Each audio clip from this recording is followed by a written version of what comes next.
Ce que Dieu a uni, qu'aucun homme ne le sépare. Ces paroles ont trait à une union spirituelle, à un mariage du cœur. En ce qui concerne notre prière, elles signifient ceci.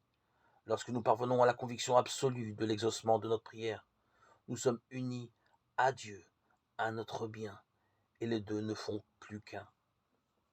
C'est ceux d'entre nous qui ont lu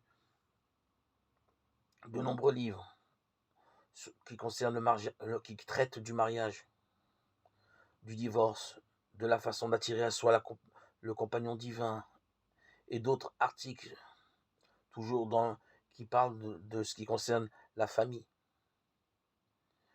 doivent se familiariser avec quelques-unes des vérités, qui sont des enseignements pour maintenir la paix et l'amour dans le couple.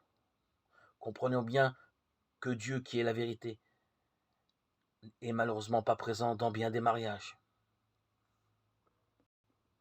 où naissent parfois malheureusement beaucoup d'amertume, de ressentiment, un refus de faire de compromis, de la mauvaise volonté de l'un comme de l'autre. Et le subconscient, bien sûr, décuple, agrandit tout ce qui fait l'objet de nos méditations, si elles sont dirigées vers le négativisme. Il nous rend des intérêts composés. En conséquence, chacun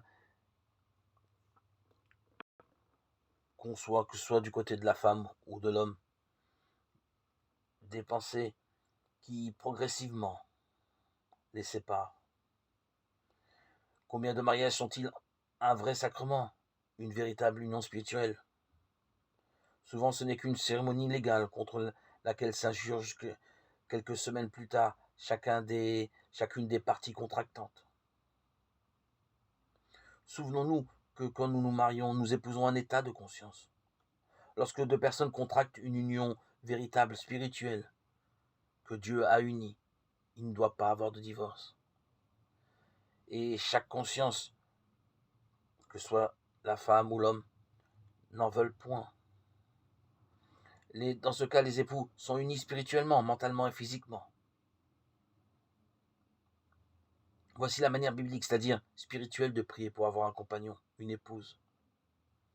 Fermons les yeux, détendons-nous, pensons clairement, avec intérêt aux qualités, aux attributs que nous admirons chez une femme ou chez un homme, selon le cas. Sentons-nous mariés à une telle femme, sachons et croyons que l'intelligence infinie qui est en nous attire irrésistiblement la vraie compagne, le vrai compagnon. Lorsque nous prions ainsi, l'intelligence nous attire l'épouse, l'époux qui est à l'image et à la ressemblance de l'idéal sur lequel nous avons médité. Nous serons alors avec elle, avec lui en parfaite harmonie. Il y aura entre nous l'amour, la liberté et le respect mutuel. C'est cela le mariage qui est fait au ciel, c'est-à-dire dans la paix et la compréhension.